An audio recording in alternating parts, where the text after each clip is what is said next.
Sir capital gain, capital gain में सबसे पहले हमने कैपिटल गेन कब निकलेगा, जब सर एसेट्स बेच दोगे, और जब एसेट्स बेचोगे तो यानी उसके लिए हम वर्ड यूज करते हैं ट्रांसफर।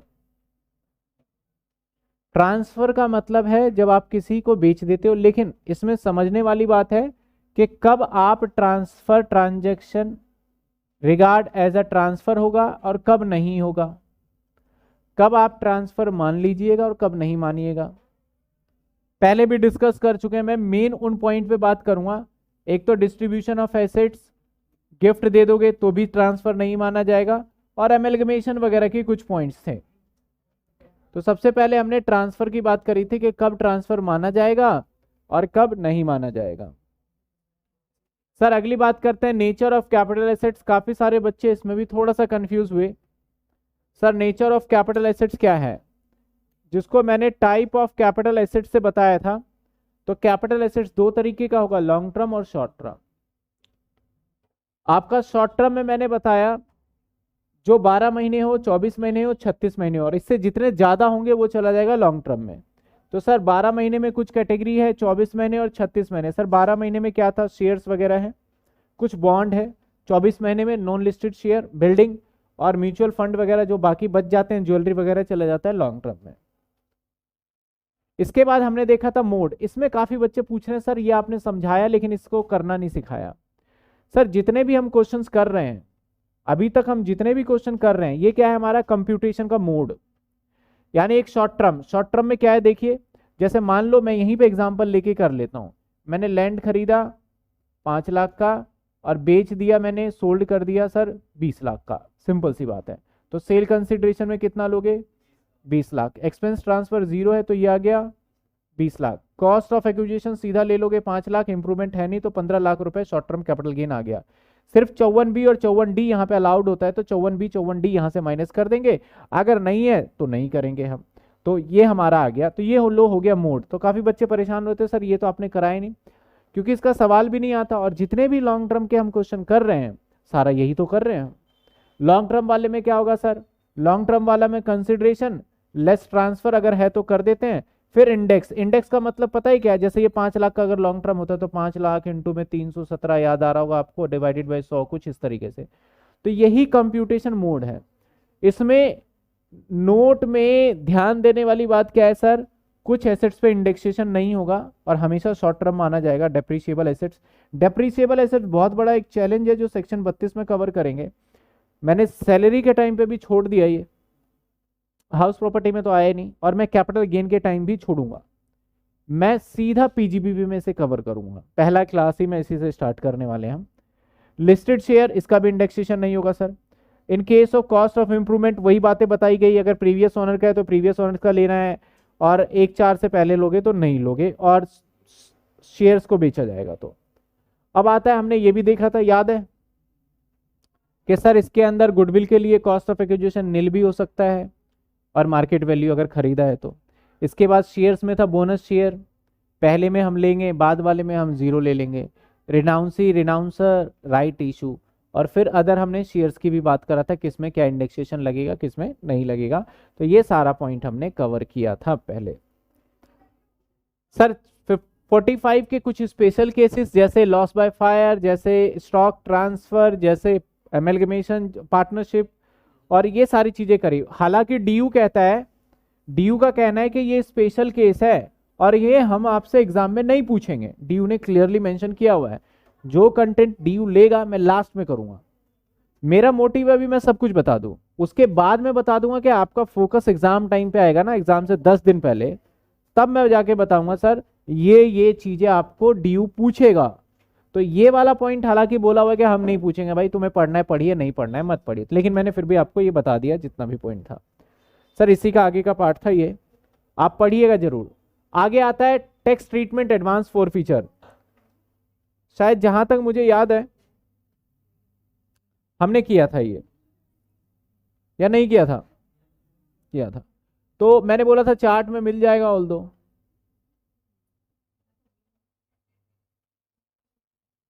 इसको अलग कर देते हैं।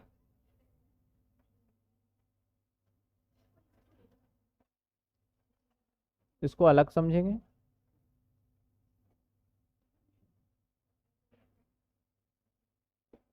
अरे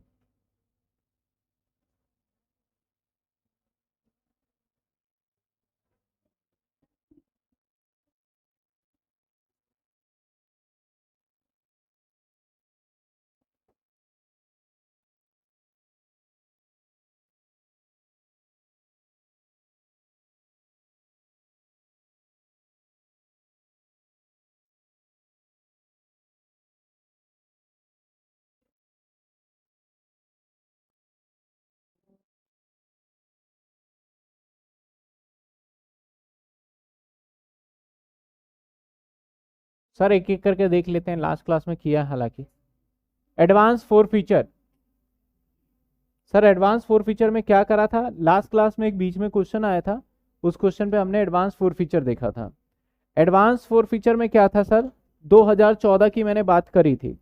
जिन बच्चों ने नोटिंग किया है फाइन, जिन्होंने नोटिंग नहीं किया 10 ईयर के अंदर है आपके। कहता है कि टैक्स ट्रीटमेंट अगर फोर फीचर किया आपने 1/4/2014 से पहले, 1/4/2014 से पहले, तो amount for feature always reduce from cost of acquisition before doing indexation. यही तो बताया था मैंने कि इंडेक्सेशन करने से पहले आप उसमें से माइनस करिए और फिर इंडेक्सेशन करिए, 14 से पहले है तो।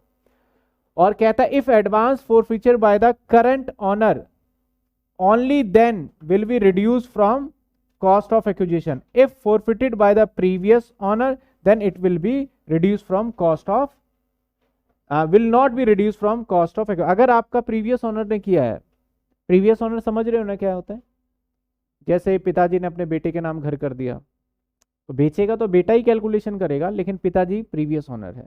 तो अगर प्रीवियस ओनर ने कोई फोर फीचर किया तो भैया उसको अलाउड नहीं करेंगे। बहुत छोटी सी बारीक सा पॉइंट है, लेकिन समझने वाली चीज है ये, कि अगर पिताजी ने फोर फीचर किए हो और उसने हाउस ट्रांसफर कर दिया तो फिर वो कॉस्ट ऑफ एक्विजिशन में से माइनस बाद वाला हो जाएगा। ये वाला पॉइंट में डिस्कस करना रह गया था तो आज कर लिया।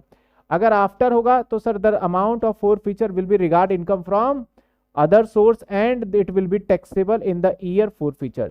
जिस साल फोर फीचर होगा उसी साल टैक्सेबल हो जाएगा, ना कि वेट करोगे आप। गवर्नमेंट ने ऐसा रूल पता है क्यों बनाया, आपने फोर फीचर पता है कब किया, फोर फीचर किया 1900, मान लेते हैं फोर फीचर आपने कर लिया 2000 में, घर बेच रहे हो 2020 में, तो सरकार की इनकम जो 2000 में हो जानी चाहिए थी वो कब हो रही है जाके 2000, तो 20 साल में सरकार का नुकसान हो गया। तो गवर्नमेंट ने कहा भाई इसको ना एक काम करते हैं अदर सोर्स में डालते हैं। जिस साल फोर फीचर करा आपने, घर बेचा या नहीं बेचा मतलब नहीं है, फोर फीचर किया इसके ऊपर तो अदर सोर्स में जाके आप क्या करो टैक्स दे दो। तो सरकार को इंस्टेंट टैक्स मिलने लग गया, इसलिए इन्होंने ये प्रोविजन फॉलो किया। तो सर ये जो था हमारा, ये था हमारा एडवांस फोर फीचर का एक बहुत इंपॉर्टेंट सेक्शन आपके सामने है। हालांकि क्वेश्चन आता तो फिर कर लेते हैं, लेकिन हम पहले कर लेते हैं।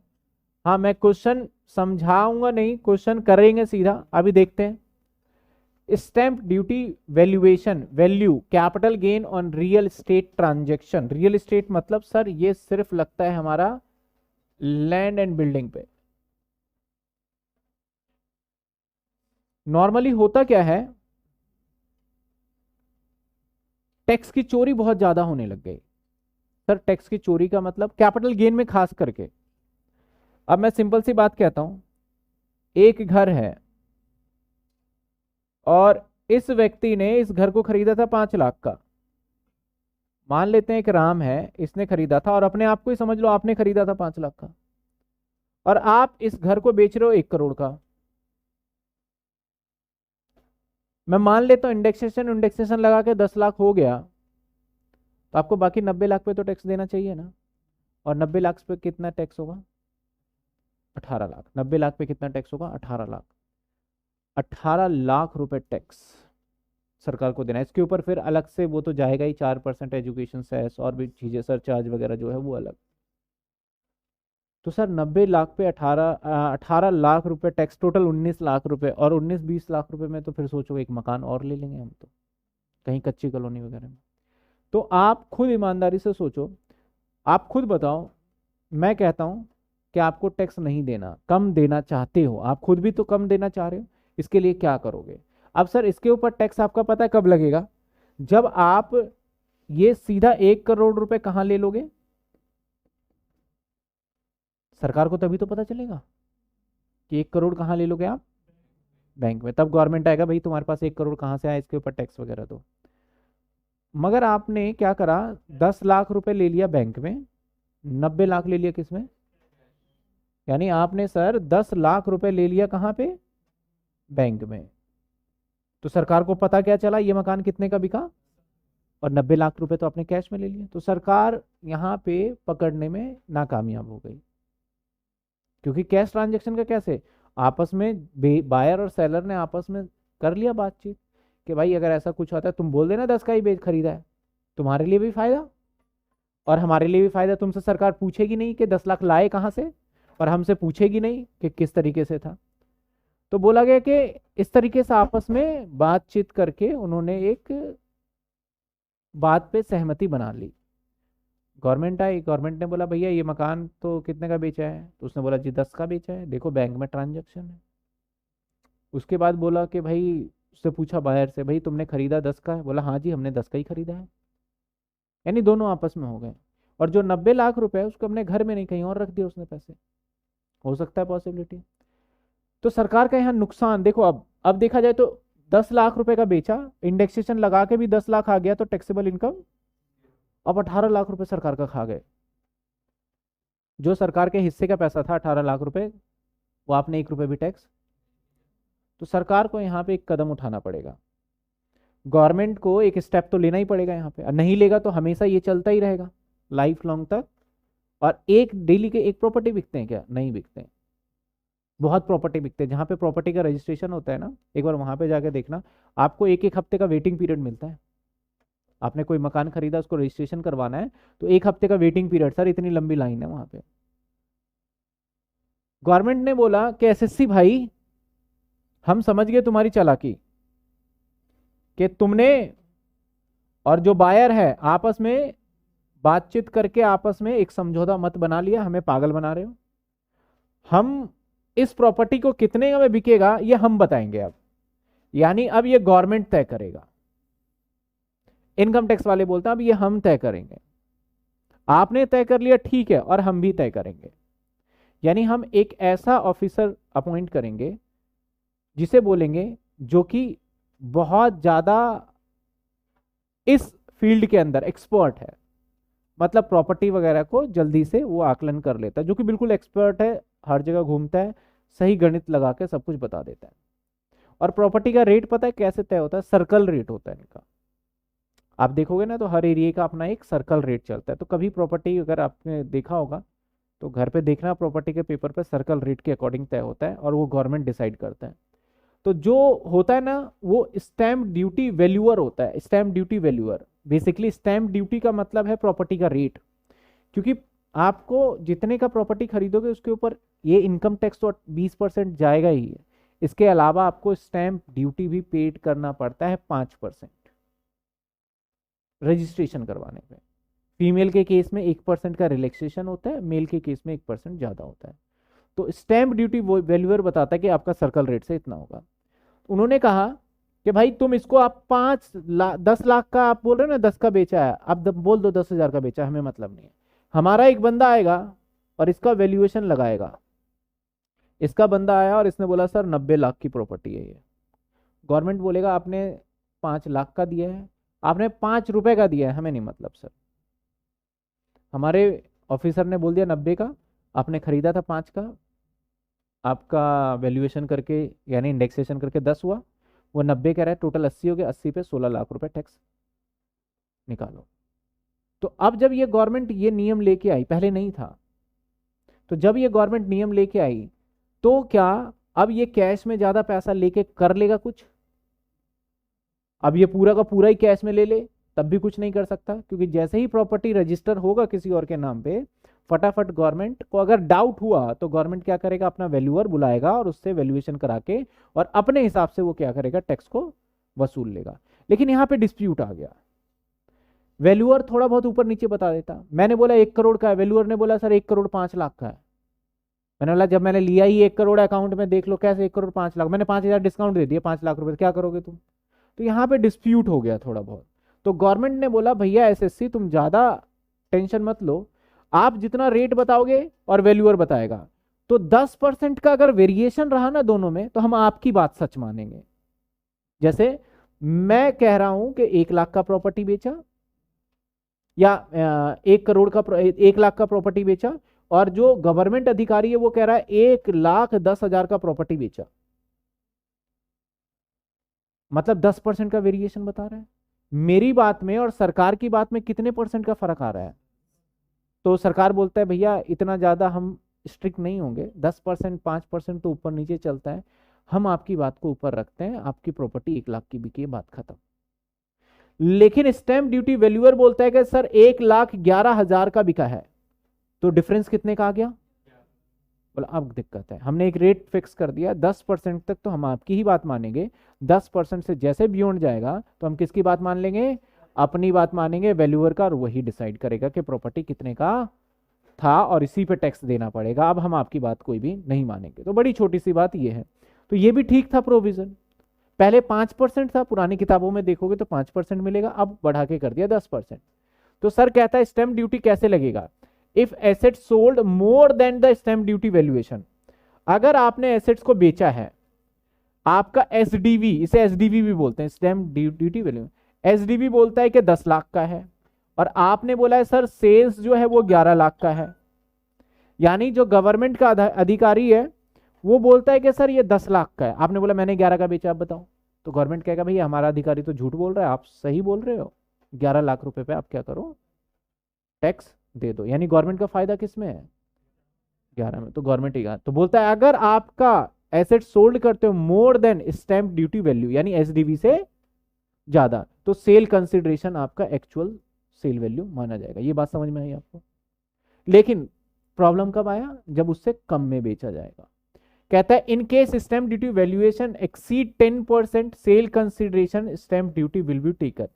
यानी एसडीवी बोलता है सर 11 लाख है, मैंने बोला सर सेल्स 9 लाख है,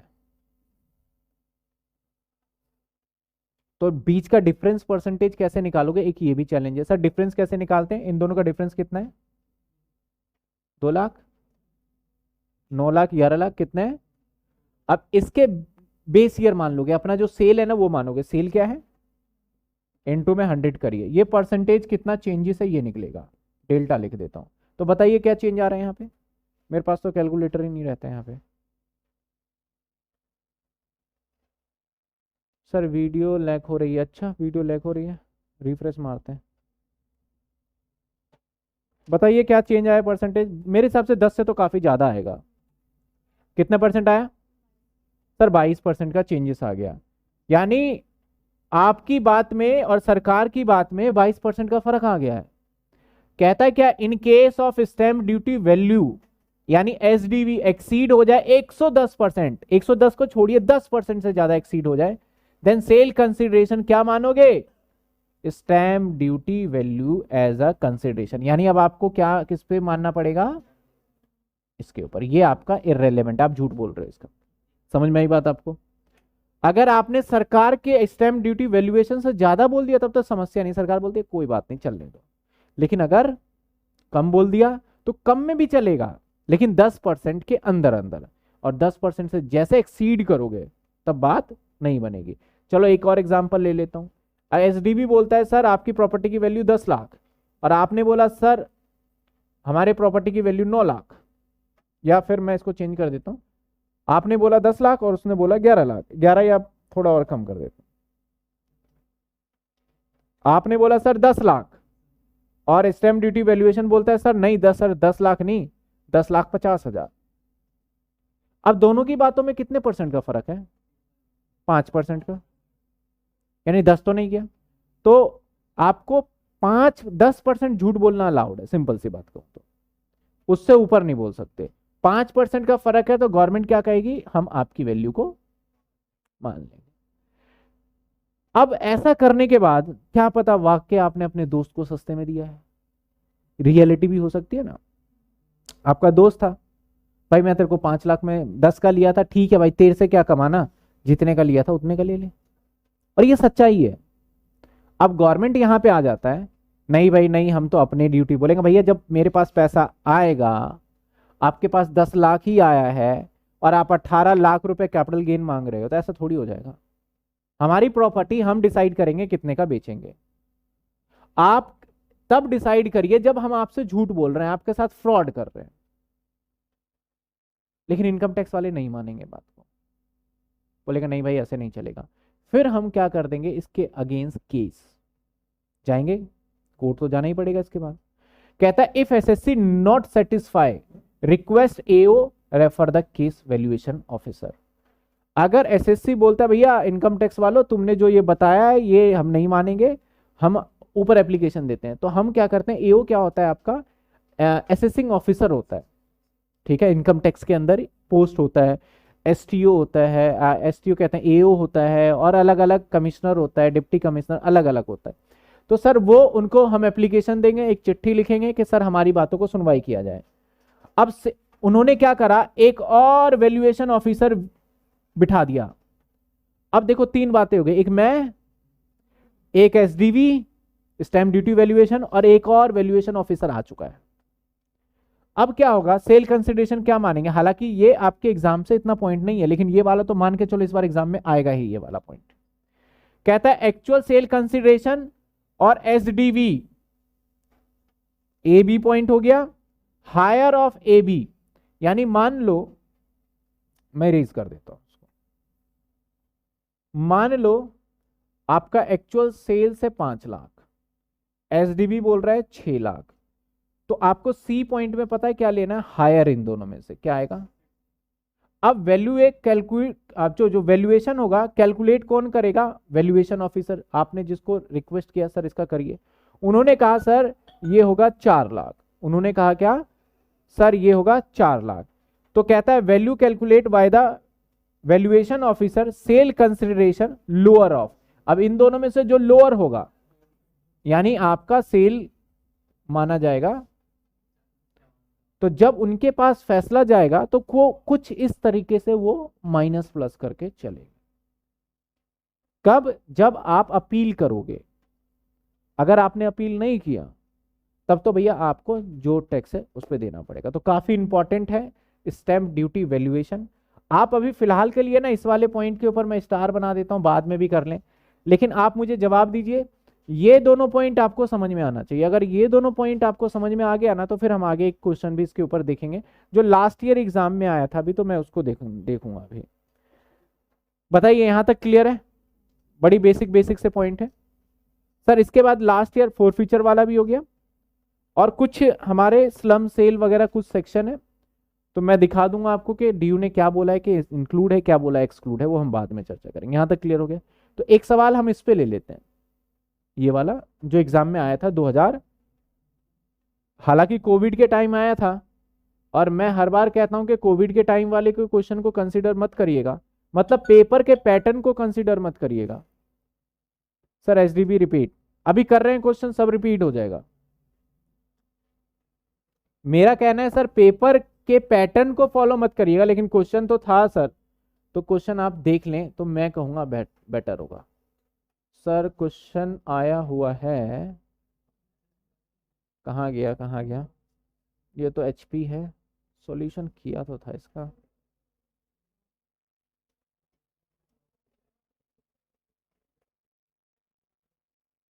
ये होगा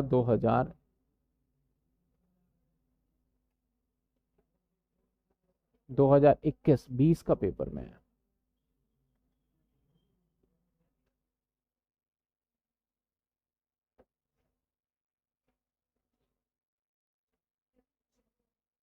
नहीं 20 के पेपर में भी आया हुआ है।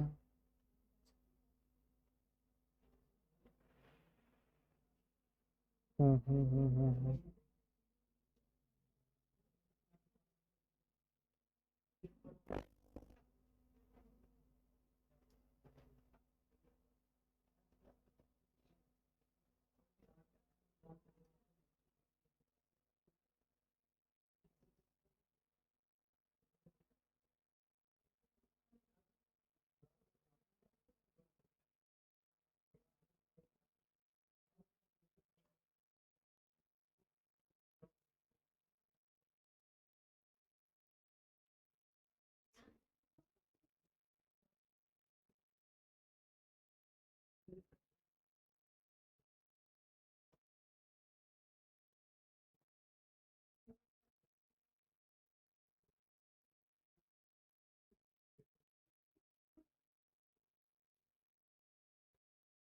चलिए सेकंड पार्ट।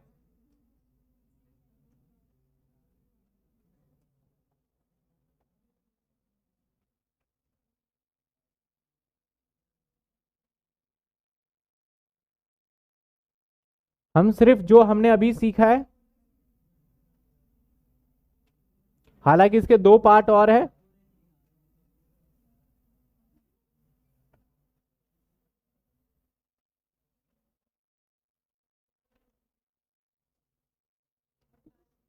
आपके सामने जितना क्वेश्चन है इसी का आंसर करने वाले हैं हम।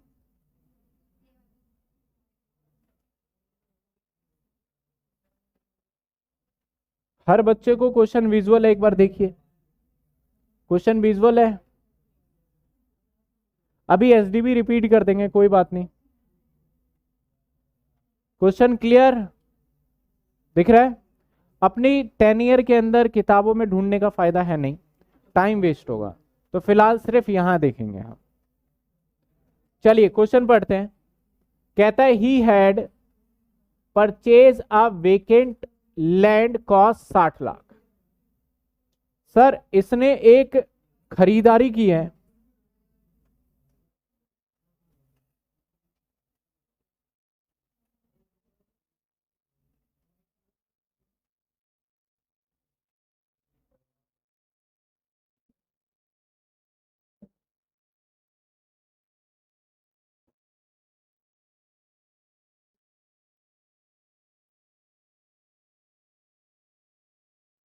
चलिए sir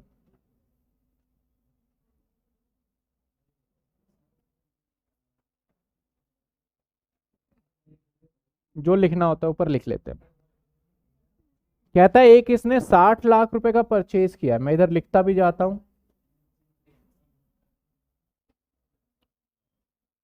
in financial year 2003-4 registration and expense 10%। कहता है इस पे रजिस्ट्रेशन खर्चा भी आया 10%, दैट इज 6 लाख। तो यानी ये प्रॉपर्टी मेरा जो खरीदारी है वो 66 लाख का पड़ेगा। यानी खरीदते टाइम पे जो मर्जी खर्चा करिए आप, वो आपका परचेज का हिस्सा माना जाएगा। समझ में आई बात? आगे कहता है he construct residential house building set 75 lakh रुपए, और उसके ऊपर 75 लाख रुपए का खर्चा कर दिया 4-5 में। यानी इंप्रूवमेंट, कॉस्ट ऑफ इंप्रूवमेंट किया इसने 75 लाख का। कब किया सर? 5-6 में। आगे कहता है he entered into agreement sale of said mister Vasu. Mister Vasu के साथ एग्रीमेंट का मतलब मिस्टर वासु से कहता है कि भैया हम बेच रहे हैं इन अगस्त 2021 में, और हर्ष जो था उसने रिसीव किया 15 लाख रुपए as a advance token money. अच्छा एक लाइन रह गई, मतलब उनसे फिक्स हुआ कि भैया आपको हम ये प्रॉपर्टी कितने का बेचने वाले हैं, 4 करोड़ यानी 400 लाख का बेचेंगे। और डील भी डन हो गया, डील डन हो गया। उससे हमने एडवांस पैसा भी ले लिया 15 लाख। कब डील डन हुआ? ये 2021। यानी हमारी कोशिश थी कि 2021 के अंदर इसे सोल्ड कर दिया जाए। कितने का सोल्ड कर दिया जाए? 400 लाख का, यानी 4 करोड़। आगे कहता है question, on the date of agreement receive 15 lakh advance, however mister Vasu not arrange the money on the due date, और ये पैसे इंतजाम नहीं कर पाया, hence advance money paid by him forfeited by mister Harsh ने फॉरफीचर कर लिया। यानी ये 400 लाख रुपए का डील में एडवांस जो मिला था इसे 15 लाख, ये 15 लाख फॉरफीचर हो गए। अब सर फॉरफीचर के दो ट्रीटमेंट होते हैं।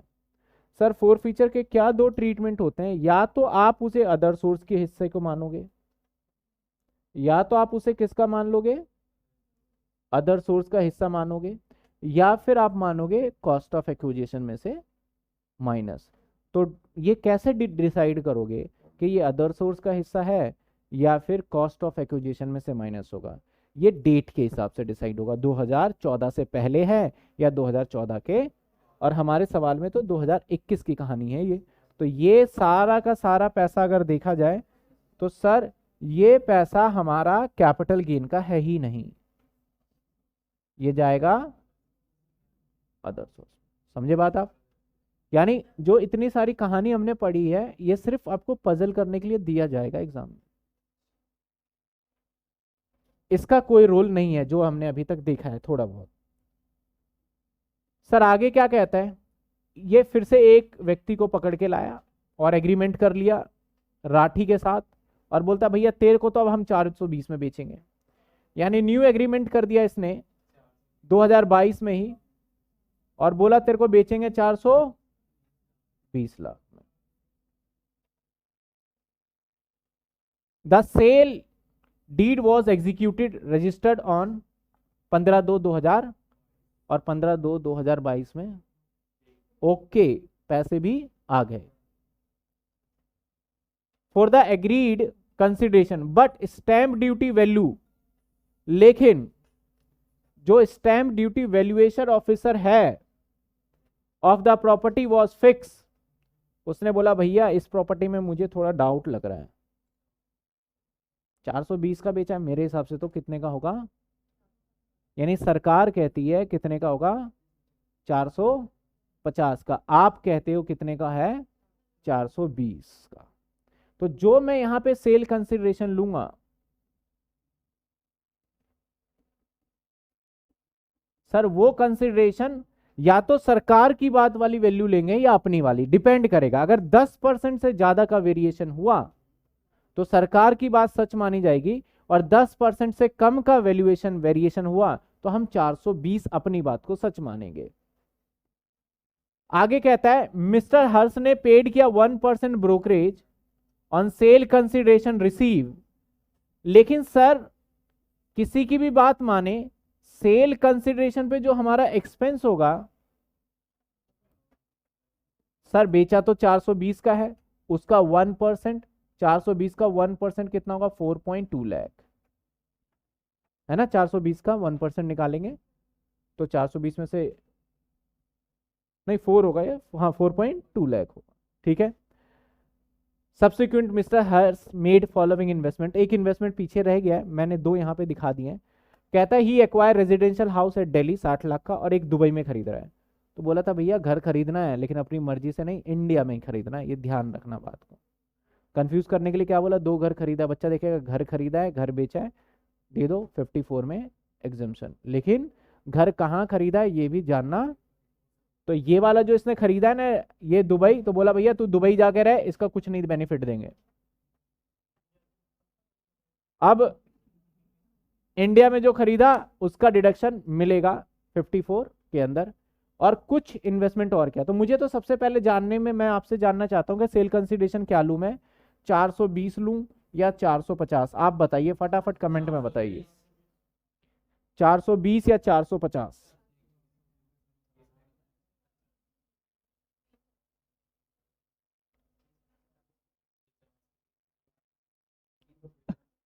420। कुछ बच्चे कह रहे हैं सर इस पॉइंट में ना डाउट है, 420 और 450 हमें कैसे पता चले। हम पहले वेरिएशन देखेंगे, तो सर वेरिएशन कितने का हुआ, और 30 लाख में जितने का हमने बेचा वो डिवाइड में रखेंगे, तो कितने का 420, और इनटू में 100 करेंगे। अगर ये 10% से अबव गया तब तो सरकार की बात सच, और 10% से बिलो रहा तो हमारी बात सच। तो कितने परसेंट आ रहा है 7% आ रहा है, यानी 10% से ऊपर गया नहीं तो सरकार की बात अब हो गई झूठ। अब किसकी बात मानी जाएगी, हमारी बात। और हमने कितने का बेचा था 420, तो यहां पे कितना लेंगे हम 420 लाख। समझ में आया। कुछ बच्चे कह रहे थे डाउट है सर एसडीवी क्या कहना है नहीं कहना है। हाँ 7.14% है, ठीक है विशाल, वो मैंने लिख दिया अप्रोक्स 7%। बिल्कुल सही, सभी बच्चों ने बोला 420। तो मैंने ये क्वेश्चन आपको, और अभी एग्जामिनर का ना ये मेन पॉइंट बना हुआ है, ये क्वेश्चन एग्जामिनर दे रहा है ऐसे क्वेश्चन को, क्योंकि अभी ज्यादा टाइम नहीं हुआ, पहले 5% था, अभी कुछ दिनों पहले ही इंट्रोड्यूस हुआ है, मतलब कह सकते हैं 2-3 साल पहले आया है। तो एग्जामिनर इसके ऊपर ज्यादा ट्रेंडिंग में है कि हम इस प्रकार के क्वेश्चन दें, और फिर बच्चा इसके अंदर डिसाइड कर पा रहा है नहीं कर पा रहा। तो सर इसमें 10% वाला दिमाग में जिस बच्चे के होगा वो कर पाएगा। Net sale consideration 4. अरे 415।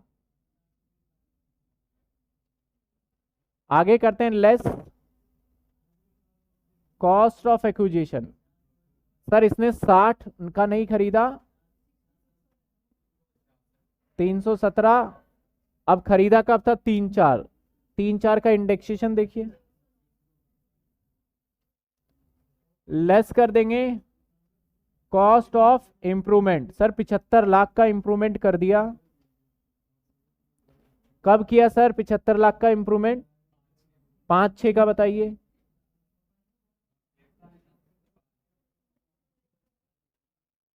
5-6 का बताइए। 100। अब इसको बता दीजिए टोटल करके। 1919। अरे वैसे ही बता दो ना, 66 को लेके बताओ आप। लैख में बताओ तो इतना थोड़ी आ जाएगा 1919। लैक्स में बता दो मुझे, मैं क्योंकि ऊपर से लैक्स में लेके चल रहा हूं, भले पॉइंट में आ जाए माइनस करके कर देंगे अप्रोक्स आप। अरे यार लैख में बताना है।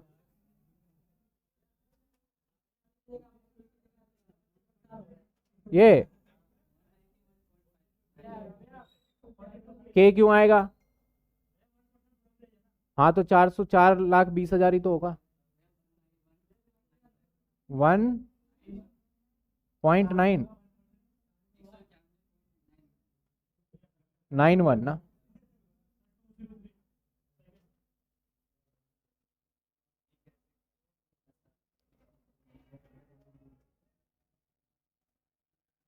माइनस कर दीजिए इसको।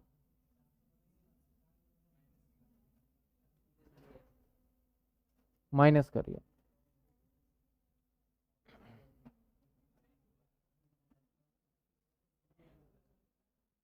देखो ऑनलाइन वाले बच्चों ने जवाब सबने दे दिया, आप लोगों से माइनस नहीं हो रहा।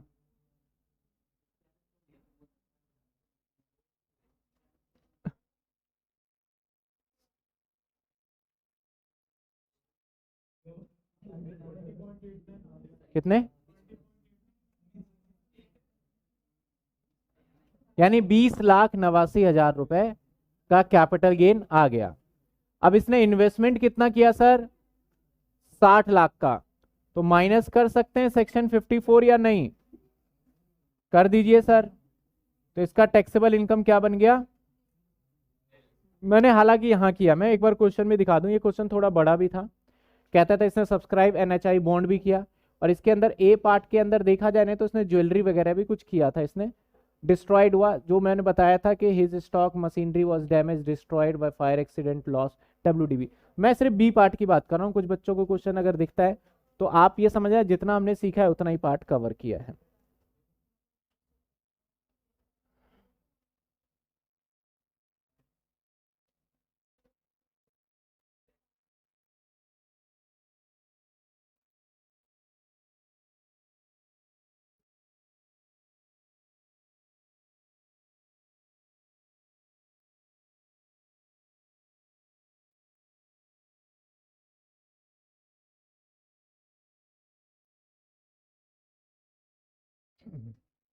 चलिए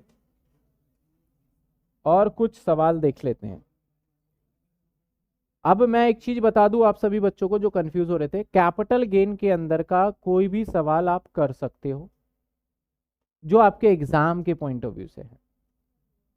कोई भी सवाल, जितने प्रोविजन थे वो कर सकते हो। अब जितने भी मैं कराऊंगा प्रोविजन, वो मैं कराऊंगा इस टाइम पे नहीं, एक्स्ट्रा टाइम पे, वो रिकॉर्डेड लेक्चर में डालता रहूंगा। जिसको करना होगा एक्स्ट्रा वो बच्चा कर लेगा, जिसको एग्जाम से रिलेटेड ही करना है वो एग्जाम से रिलेटेड कर लेगा। तो वो उसके ऊपर डिपेंड करता है। पास्ट ईयर में जितने क्वेश्चन आए थे लास्ट क्लास में हमने देखा था, वो सारे के सारे बीकॉम प्रोग्राम के क्वेश्चन थे। आज हम और भी कुछ क्वेश्चन ट्राई करते हैं, क्योंकि पहले हमने बेसिक बेसिक क्वेश्चन कर लिए। आज हम ऑनर्स वाले क्वेश्चन देख लेंगे कि एग्जाम में किस पैटर्न पे क्वेश्चन पूछा जाता है। तो उसमें से एक क्वेश्चन देखिए, यहाँ पे क्वेश्चन नंबर 3 है। पहले सिंपल सिंपल सारे क्वेश्चन निपटा लेते हैं, आपके पेपर में आया हुआ है।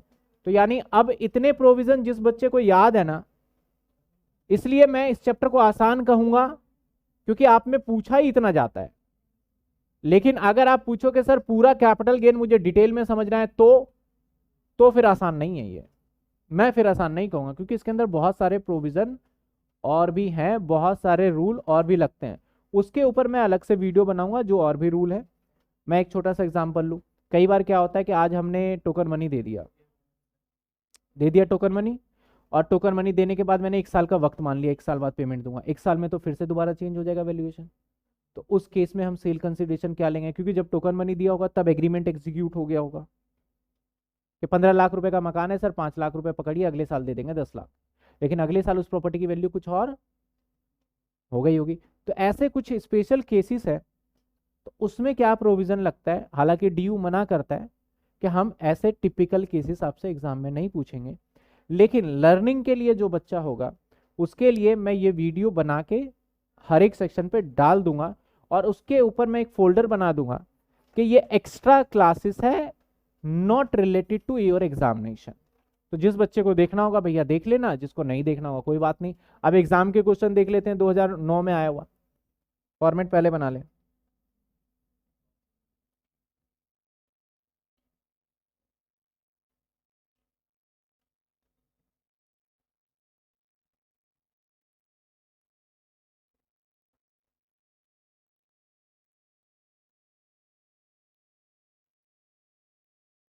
कहता है मिस्टर एक एक्स जो है, डेट ऑफ बर्थ दे दिया। भाई डेट ऑफ बर्थ का क्या करेंगे, तेरा प्रॉपर्टी का डेट चाहिए हमें, तो कोई काम है इसके डेट ऑफ बर्थ का?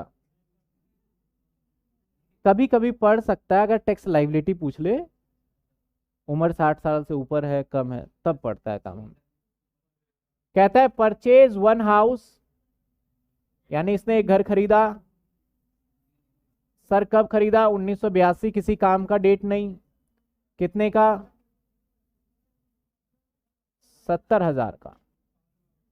अच्छा 7 लाख, चलो 7 लाख। कुछ खर्चे इसने करा, ही इनकर्ड इंप्रूवमेंट 99 में 9 लाख का। सर ये किसी काम का नहीं। इट्स मार्केट वैल्यू ये काम का है। Sir market value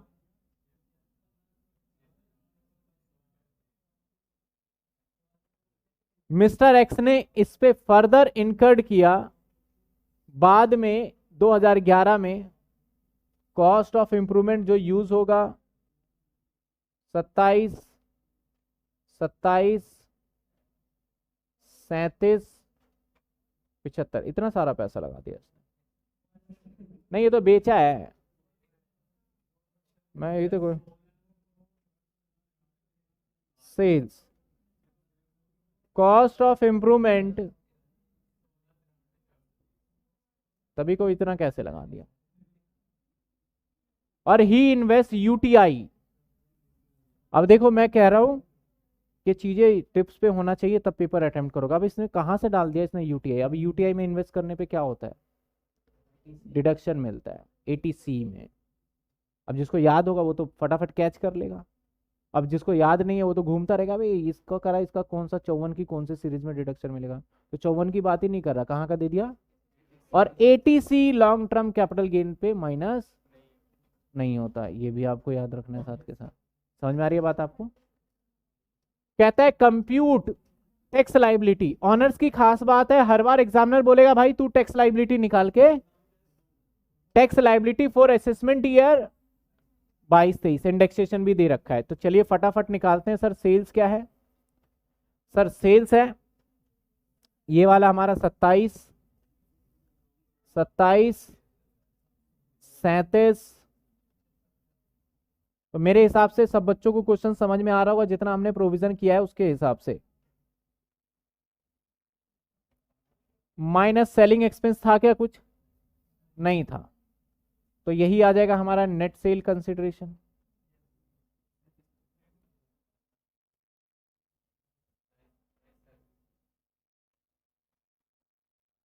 minus cost of, तो सर फेयर एफएमवी लेंगे जो कि आया था 73।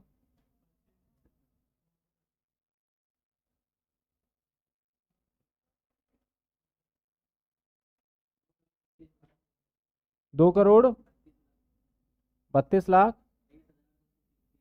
23,200। सर माइनस करेंगे COI, उसके पेरेंट्स ने भी किया था, मतलब कि उसने इंडेक्सेशन से पहले किया था, वो तो नहीं होगा। कितने थे? 16, 93 डिवाइडेड बाय, करा कब है सर इसने? इसने करा है 2011 में। तो सर 11/12 का जो है 29,04,000, सर ये आ जाएगा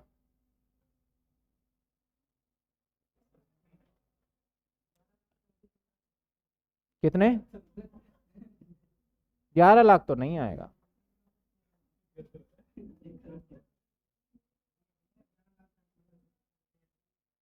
कैसी बात कर रहे हो?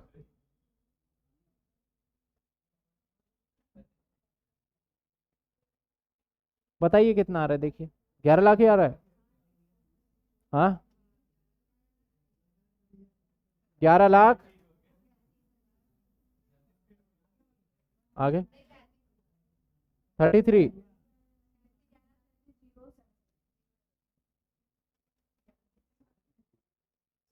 क्या पूछा इसने?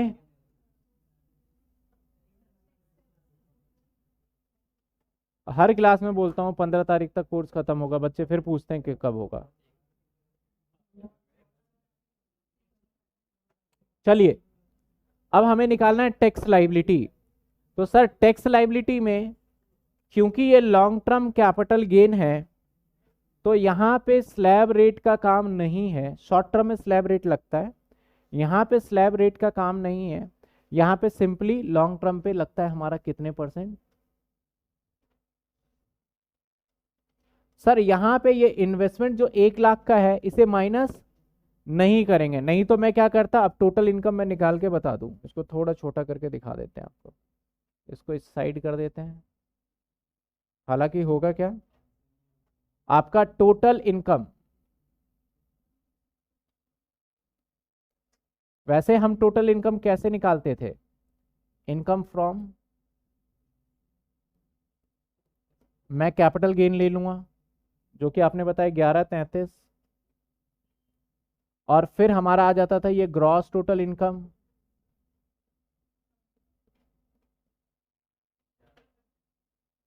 और फिर माइनस करते थे डिडक्शन। हालांकि यहाँ पे 80C में है लेकिन अलाउ नहीं है, तो इसकी टैक्सेबल इनकम भी आ जाएगी। Tax liability, sir tax liability में देखा जाए तो सीधा क्या लग जाएगा इस पे, 20% का लगा देंगे, तो टैक्स लाइबिलिटी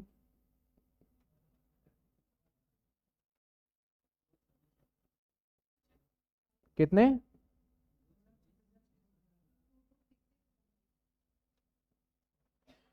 2 प्लस कर देंगे education cess, higher education cess, जो कि कितने परसेंट है? ये तो लगना है, बताइए। टोटल क्या आ गया टैक्सेबल, जोड़ दीजिए।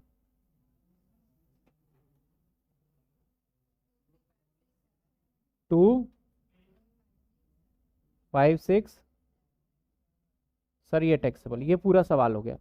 सर इसमें नोट देना है क्या? बिल्कुल नोट देना पड़ेगा कि ATC का डिडक्शन यहाँ पे अवेलेबल नहीं होता, इसलिए हमने यहाँ पे माइनस नहीं करा। और क्या नोट देना होगा? और तो ऐसा कोई नोट देने वाली चीज है नहीं।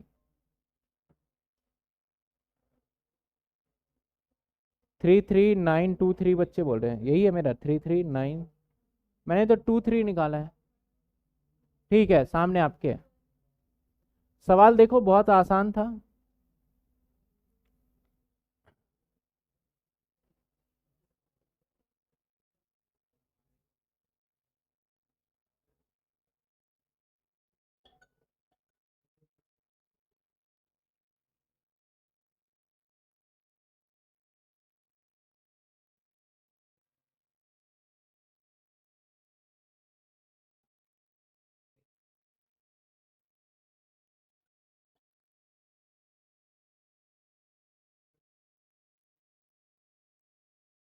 उसका बात करते हैं अभी सक्षम, उसकी बात करते हैं, मुझे पता है वो।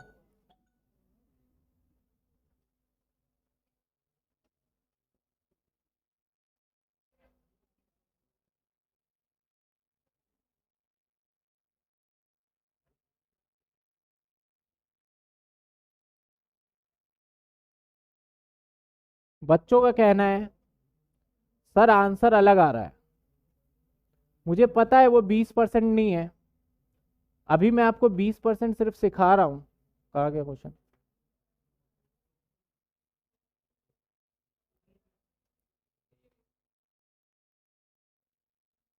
ये तो सेम आ रहा है, पहले ये देखो, ये सेम आ रहा था नहीं आ रहा था? ये सेम था। अब बात कर रहे कैपिटल गेन, तो पहले 3 लाख पे जीरो, बाकी पे लग गया 20%, और फिर लग गया आपका एजुकेशन सेस। सर ये तो नॉर्मल स्लैब रेट पे आ गया आपका नॉर्मल।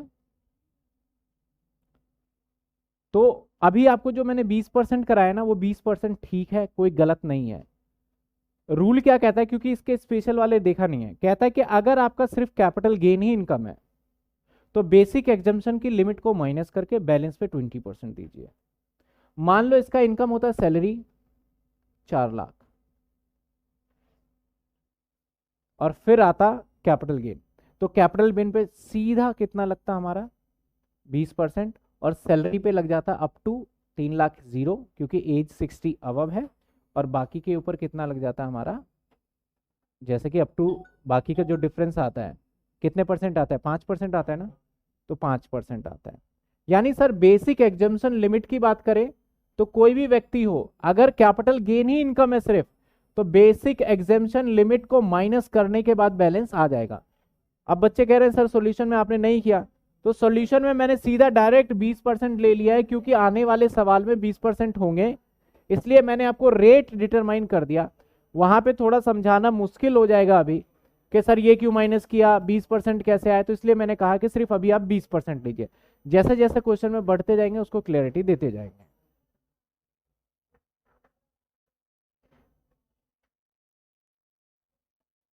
यस, लास्ट में हम बात करेंगे आईपी यूनिवर्सिटी के जो बच्चे हैं उनका, हम बाद में बात करते हैं, अभी लास्ट में कि कैसे पढ़ना है नहीं पढ़ना है।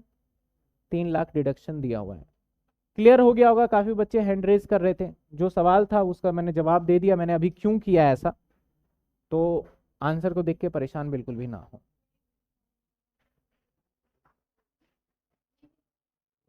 हाँ अभी दिखाएंगे, पहले इसको देख लेते हैं।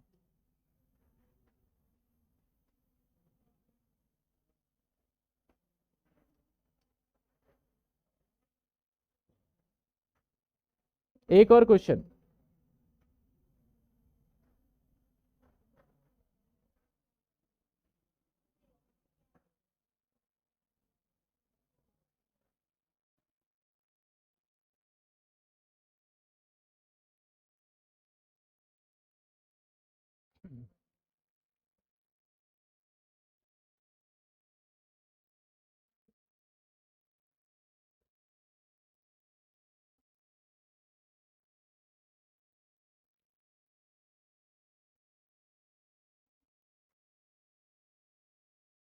क्लास ओवर तो अभी तो चलने ही दो, अभी तो स्टार्ट ही किया है हमने।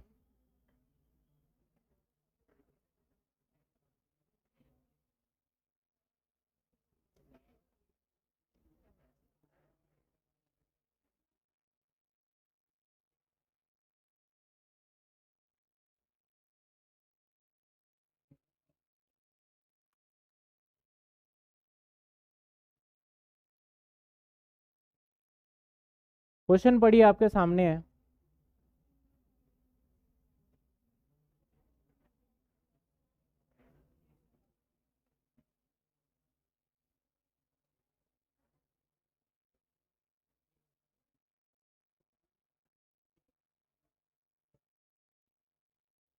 बहुत बढ़िया क्वेश्चन आपके सामने।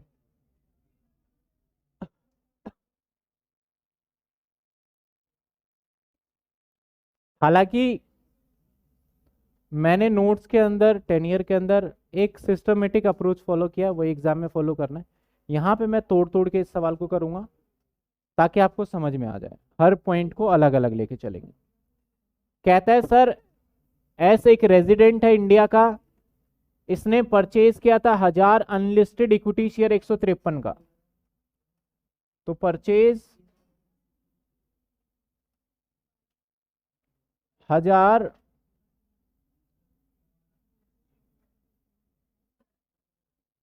अनलिस्टेड शेयर, तो अनलिस्टेड शेयर के अंदर इंडेक्सेशन मिलेगा या नहीं मिलेगा? मैंने कहा था शेयर्स के ऊपर आपको इंडेक्सेशन नहीं मिलता। कौन से वाले शेयर? लिस्टेड वाले पे। अगर अनलिस्टेड हुआ तो मिलेगा सर इंडेक्सेशन, बड़ी सीधी सी बात है। और एट द रेट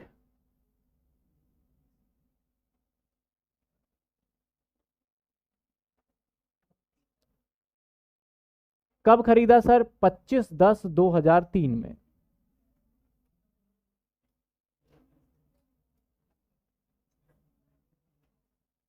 कहता है इसको खरीदने के बाद 2% का ब्रोकरेज भी दिया, यानी सर टोटल इसकी कॉस्ट जो आई ना मेरे लिए, वो आ गई 153 से मल्टीप्लाई करेंगे तो 153 ये आ गया। इसके ऊपर मैंने ब्रोकरेज दिया होगा, और सर ब्रोकरेज कितने परसेंट दिया? 2%, दैट इज हमारा 3060 रुपये, है ना। और टोटल हमें कितने का पड़ गया होगा? 1,00,000। पहले यहां तक देखिए, मैंने पूरा क्वेश्चन पढ़ा नहीं है, सिर्फ मैंने यहां तक को कर दिया है। ये समझ में आया? पहले बात धीरे धीरे करेंगे क्योंकि इस क्वेश्चन में काफी कुछ है। कहता है कि 1/1/2008 में 1/1/2008 में इसे बोनस मिला allotted 500 share by the company on the basis of share every 2 share held. यानी कहने का मतलब है सर 1/1/2005 में कंपनी ने बोनस दिए, और बोनस कितने दिए? तो एग्जामिनर ने बता दिया 500। कई बार तो एग्जामिनर बताता ही नहीं, बोलता कि हमने बोनस दिए हैं, कितने बोनस बनेंगे आप निकालिए। तो यहाँ पे 500 बता दिया, और साथ के साथ ये भी बता दिया 2 जिसके पास थे उसको 1 दिए। तो सर आपके पास बेसिकली 1000 थे, तो 1000 आपके पास 2 शेयर थे, तो एक तो डिवाइडेड बाय 2 करेंगे तो आपको 500 ही मिलने चाहिए। तो एग्जामिनर ने ये बता दिया आपको। पहले सबसे पहले बताइए, थोड़ा थोड़ा मैं बातें भी करता जाऊंगा, कि बोनस शेयर के अंदर cost of indexation, sorry cost of acquisition, कई बार मैंने बोला कि निल लेना है और कई बार मैंने बोला कि एक्चुअल लेना है। अगर 2001 से पहले है तब तो कॉस्ट ऑफ एक्विजिशन लेंगे, अगर 2001 के बाद है तो कॉस्ट ऑफ एक्विजिशन नहीं लेंगे। यही सीखा है हमने। तो सर इसका मैं ट्रीटमेंट अलग करूंगा, बिल्कुल एक अलग से सेपरेट क्वेश्चन मान के, और इसका ट्रीटमेंट मैं एक अलग से सेपरेट क्वेश्चन मान के करूंगा। 28/2/2000 को given a right acquire 1000 share. Sir 28/2/2021 में इसे राइट इशू मिला और बोला लो आप 1000 शेयर ले लो। अब इसने जितने खरीद लिए वो देखते हैं, और इसे जो दिया गया वो दिया गया सर आपको सस्ते में देंगे हम 60 रुपए में। आपको सस्ते में ऑफर किया जा रहा है और 60 रुपए में। कहता है ही एक्वायर 50% राइट। इसने क्या करा, राइट जितना भी था 1000, इसमें से 50% एक्वायर कर लिया, that is 500। And the right offer and sold balance of right sum. बाकी का जो 50% इसका राइट था इसके पास लेने का, इसको इसने बेच दिया कितने का? 50,000। यानी राइट इशू 500 वाले तो इसने खरीद लिए सर 60 के हिसाब से, दैट इज 30,000 का, और बाकी का इसने 50,000 रुपए का बेच दिया। तो जो ये वाला बेचा है इसके लिए कॉस्ट ऑफ एक्विजिशन क्या होगा बताओ देख के रजिस्टर में। जो राइट इशू बेचा है उसने अपने राइट जो बेच दिए उसके लिए कॉस्ट ऑफ एक्विजिशन क्या होगा। इसके लिए कॉस्ट ऑफ एक्विजिशन होगा नील। यही इसलिए मैंने वो चार्ट बनवाया था आपको याद हो तो मैंने सर देखिए अगर अनलिस्टेड शेयर हुआ नहीं यहां बताया था अदर शेयर्स के केस में राइट इशू हुआ तो रिनाउंसर अगर बेचता है तो उसके लिए क्या होता है हमारा कॉस्ट ऑफ एक्विजिशन नील माना जाएगा।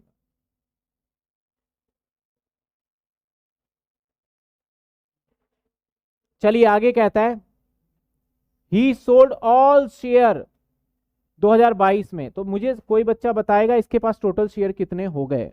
1000 पहले के थे 500 बोनस मिले थे और 500 और लिए। देखो 500 बोनस वाले 1000 1500 और ये भी 500 मैंने खरीदे थे दैट इज 2000। ये राइट इशू कब मिला था हमें ये मिला 2021 में और हमने सारे शेयर कब बेच दिए 2000 कहता है कि ही सोल्ड ऑल शेयर 2022 में। एक साल से कब ये एक साल से ज्यादा लगा टाइम। राइट इशू को कंपेयर करो 2021 में मिला है कब फरवरी में और बेच दिया आपने कब जनवरी में और 20 तो कम ही है। तो ये शॉर्ट टर्म मानेंगे लॉन्ग टर्म मानेंगे शॉर्ट टर्म। ये सारी बातें भी याद रखना होगा। तो इस पे इंडेक्सेशन मिलेगा नहीं मिलेगा शॉर्ट टर्म पे तो इंडेक्सेशन शेयर इस वाले शेयर्स पे है इंडेक्सेशन लेकिन शॉर्ट टर्म पे नहीं है।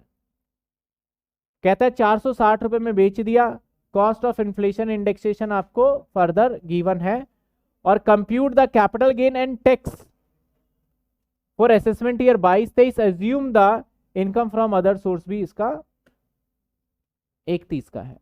तो पहले मैं शेयर्स वाले का टुकड़े कर लेता हूं यानी सर इसका करने के लिए सारा का सारा शेयर बेचा है इसने 460 में तो मैं इसको अलग बेचूंगा 460 का इसको अलग बेचूंगा 460 का इसको अलग बेचूंगा 460 का हर किसी को अलग अलग करूंगा। तो कितने पार्ट में बांट दूंगा 1 2 इसके लिए 3 और फ्री वाले के लिए 4। इसकी कैलकुलेशन में कितने हिस्से में करूंगा 4 में। पहले पार्ट में सर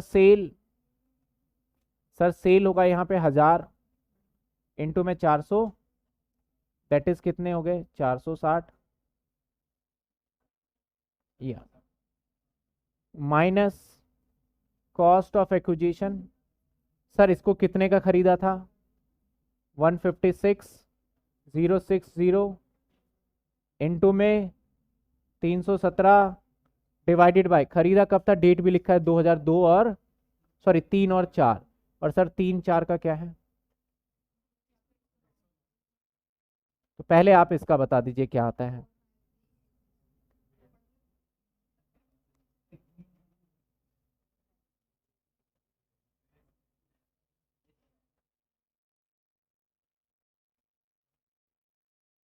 बताइए 4 5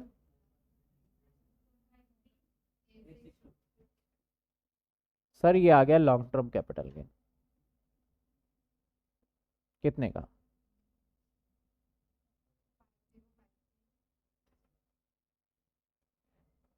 5053 8 अरे ये बहुत ज्यादा हो गया ये तो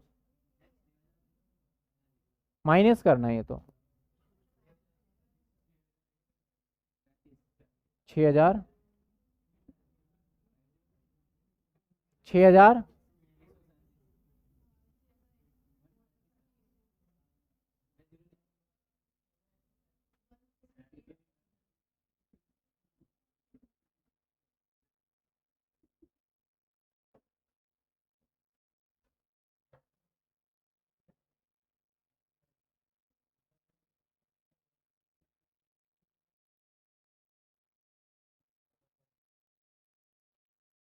पहला केस मैंने कर दिया आपके लिए किसी को दिक्कत फर्स्ट केस क्लियर है। सेकंड केस इसी के नीचे कर लेते हैं। अब बोनस के लिए, तो बोनस वाला जो सेल हुआ है वो 500 शेयर बेचा तो भैया 460 में ही है ना, तो कितने आएंगे?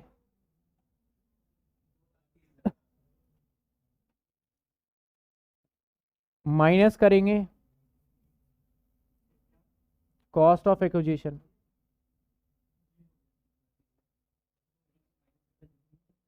और ये होगा, देखिए एक ये हिस्सा हो गया। अब राइट इशू को करना है। राइट इशू में भी दो पार्ट करेंगे, एक जो कि राइट बेचा है उसके लिए, और एक जो राइट इशू शेयर्स खरीदा था उसको भी उसने बेच दिया। अगले पेज पे चलते हैं।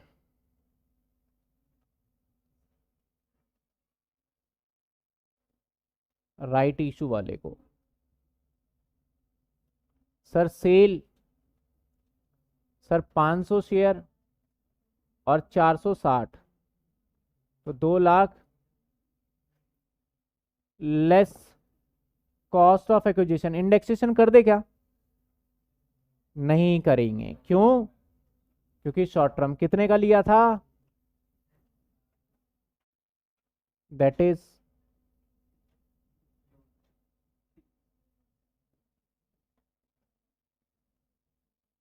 तीसरा केस। चौथा पार्ट, फिर से राइट इशू बेच देते।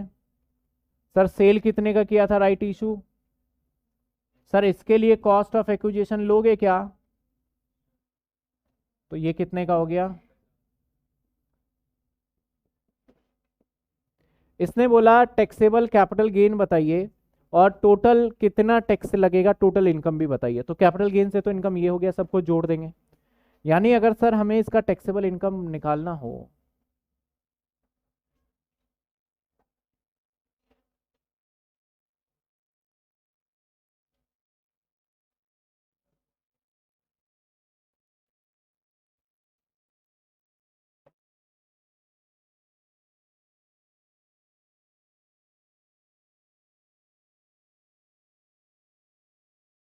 चलिए सर,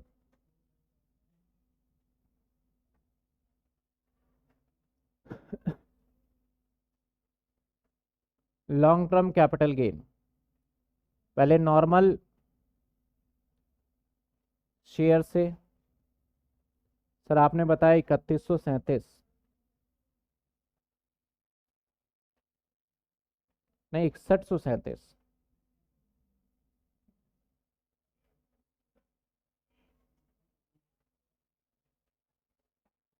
प्लस बोनस वाले से भी हुआ, बोनस वालों से 230, टोटल हो गया ये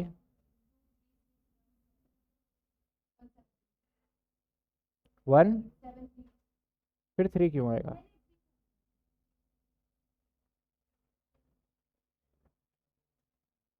STCG राइट इशू से, राइट इशू से 6 के बाद है। राइट इशू से सर, राइट इशू से पहले से 2 लाख, और जो उसने राइट बेचे हैं उससे सर 50, कितने आ गए? और इनकम फ्रॉम अदर सोर्स, तो सवाल में देखेंगे लास्ट में कहता है कि अदर सोर्स से इनकम 31 है, तो 130। पहले यहां तक देखिए, किसी को कोई डाउट? फिर टोटल इनकम,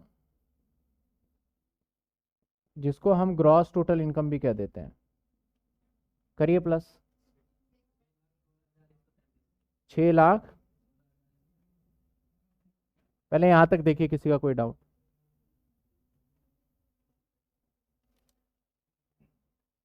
क्वेश्चन का फुल फॉर्मेट दिखा देना, मैं समझा नहीं।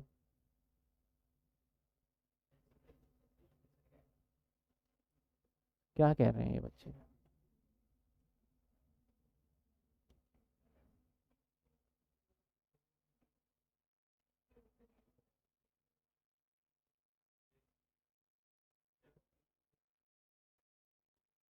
6138 है, मैंने 37 ले लिया। अब बच्चे कुछ कुछ कह रहे हैं यहाँ पे, ये 38 है क्या? अरे तो चिंता मत करो, 1 रुपये तो होगा इधर उधर।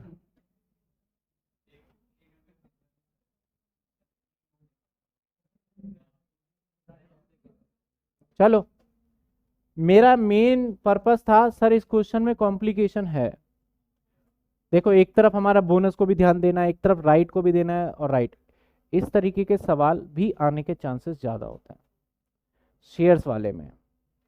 तो शेयर्स वाले के अंदर आपको ध्यान रखना है, यहाँ शॉर्ट टर्म का भी आपको ध्यान रखना है, लॉन्ग टर्म का भी ध्यान रखना पड़ा, ठीक है।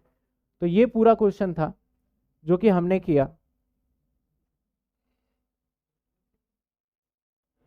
टैक्स लाइबिलिटी बोला है, तो इसके अंदर 31 था ना इनकम।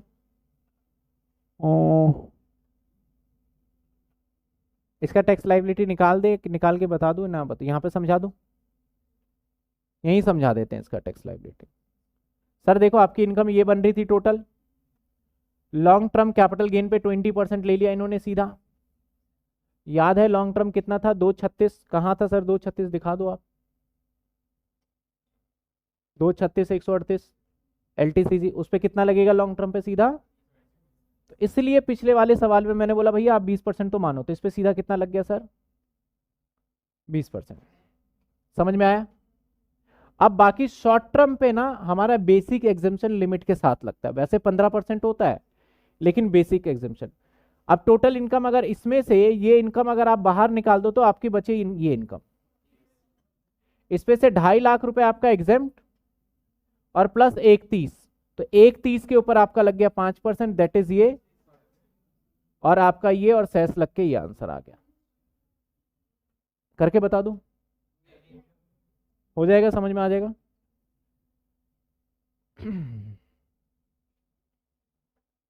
सर मेरी बुक में क्वेश्चन में वैल्यू अलग है। हाँ कोई बात नहीं, वैल्यू अलग हो सकता है। आप कॉन्सेप्ट देखिए, देखिए कुछ बच्चे कह रहे हैं सर हमारी बुक में क्वेश्चन वैल्यू अलग है, कोई बात नहीं है। सामने मैंने क्वेश्चन तो दिखाई दिया, आप इसके हिसाब से समझिए, और जिसके बुक में वैल्यू अलग है अच्छी बात है, आप दोबारा करके उसको अपने आप से चेक कर सकते हैं।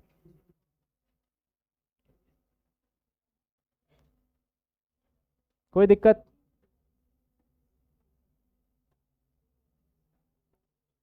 सर अगर 2.5 लाख 1 रुपए हो तो क्या टैक्स लगेगा? बिल्कुल 1 रुपए पे लगेगा, लेकिन 87A बचा लेगा आपको, वो जीरो कर देगा। 5 लाख तक जीरो है कहने के लिए।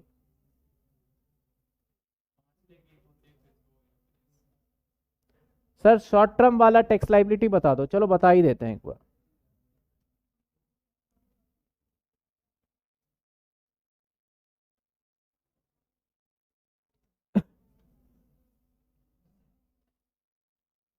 टैक्स लाइबिलिटी सर यहाँ पे 2 तरीके का इनकम है, 6,16,138। इसके अंदर 2 तरीके का इनकम है, एक LTCG, एक STCG, और एक हमारा और है जो कि मैंने अलग अलग कैटेगराइज कर रखा है। सर इसके ऊपर क्या कहा गया कि 20% टैक्स लगेगा और नथिंग। मैं हर बार यही कह रहा हूं, पिछले सवाल में कोई और इनकम नहीं था, इसलिए बेसिक एग्जेम्पशन लिमिट मिल गया इसे। इस वाले में तो हमारा अलग से इनकम है ना, भले ही शॉर्ट टर्म कैपिटल गेन है, तो अब इसे बेसिक एग्जेम्पशन लिमिट का फायदा नहीं मिलेगा। इसका मतलब था सर 2.5 लाख का बेसिक एग्जेम्पशन मिलता है, बल्कि इसका देखा जाए इन दोनों इनकम को जोड़ दिया जाए तो 2.5 लाख और प्लस 130, अगर दोनों को जोड़ दिया तो 3,80,000 तो वैसे ही आ रहा है। हाँ इन दोनों को इनकम को भी अगर हम जोड़ देते और बनता मान लो 240, तो हम यहां से 10,000 माइनस करके बाकी पे 20% लेते हैं। यानी आपको गवर्नमेंट कह रहा है कि आप 2.5 लाख रुपए अवेल कर लीजिए, जैसे मर्जी करना है। यहां पे 2.5 लाख था आपका बेसिक एग्जाम्पशन खत्म, यही कर गया। तो इसलिए आपका पहले हम इसके ऊपर टैक्स निकालेंगे, 380 पे अलग और उस पे अलग, तो up to 250 nil.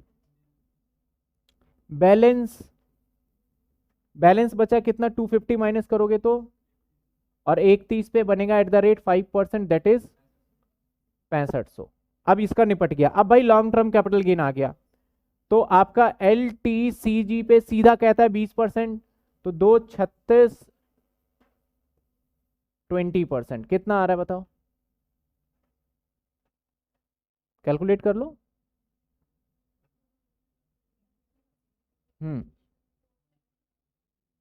4722, sir total कर लीजिए।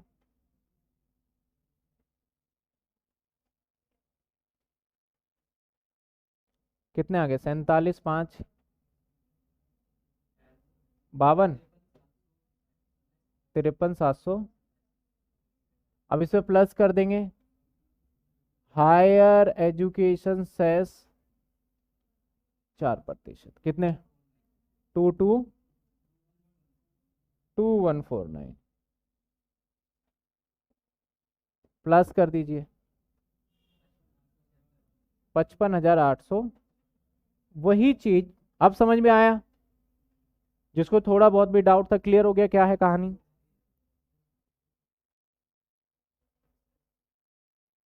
अदर सोर्स जुड़ गया ना इसमें 31, तो जब मैंने यहां पे काउंट किया है 130, तो अदर सोर्स तो ऑटोमेटिकली आ गया था हमारा। यही बातें आपको यहां सॉल्यूशन में कहा गया है कि इस तरीके से हमने निकाला है, सिंपल सी बात है, ठीक है। मैं और सवाल को अगर देखूं तो पांचवा सवाल जो कि बड़ा सिंपल है, तो मैं आपको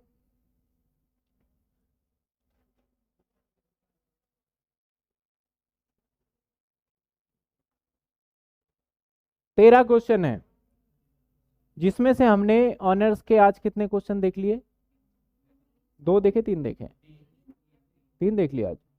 अच्छा एक वो भी किया था एसडीबी वाला ना, तो तीन क्वेश्चन देख लिए, तो वो एक तो हटा ही दो, वो तो पेपर के अंदर था। तो हमने दो क्वेश्चन देखे 13, अभी बच गए इसके कितने, 11। तो ये 11 क्वेश्चन होमवर्क में रहेगा, आपने ट्राई करना है। तो मैं इसका पीडीएफ या क्वेश्चंस में अपलोड कर दूंगा। तो 11 क्वेश्चन आपका रहेगा होमवर्क में। जो ऑनर्स के बच्चे हैं उनको तो 10 ईयर में मिल जाएगा, वो पीडीएफ का इंतजार नहीं करेंगे। जो अदर यूनिवर्सिटी के या फिर प्रोग्राम के बच्चे वो पीडीएफ का वेट करेंगे। प्रोग्राम वाले सारे क्वेश्चन ऑलमोस्ट हो चुके हैं मेरे ख्याल में, ऑलमोस्ट।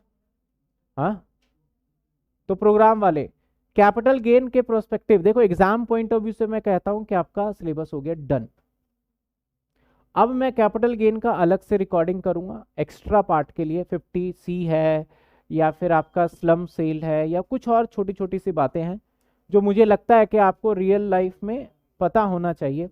अलग से मैं वीडियो बना दूंगा, तो मेरे हिसाब से आप सभी को ये बातें समझ में आ गई होगी और क्लियरिटी भी होगा। तो सर अगली क्लास में क्या करेंगे, जो 13 क्वेश्चन है, यानी अगली क्लास कब है, कल। कल वाली क्लास में जो भी 13 क्वेश्चन है, पहले तो हम इसका डाउट लेंगे।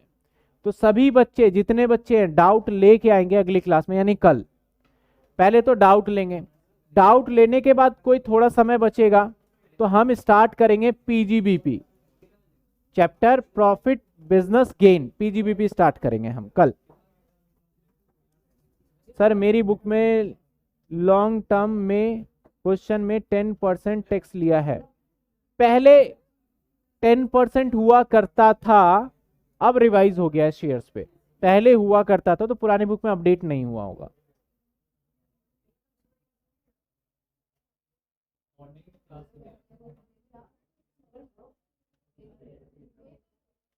डिडक्शन की वीडियो डिडक्शन वाले चैप्टर में मिलेगी आपको।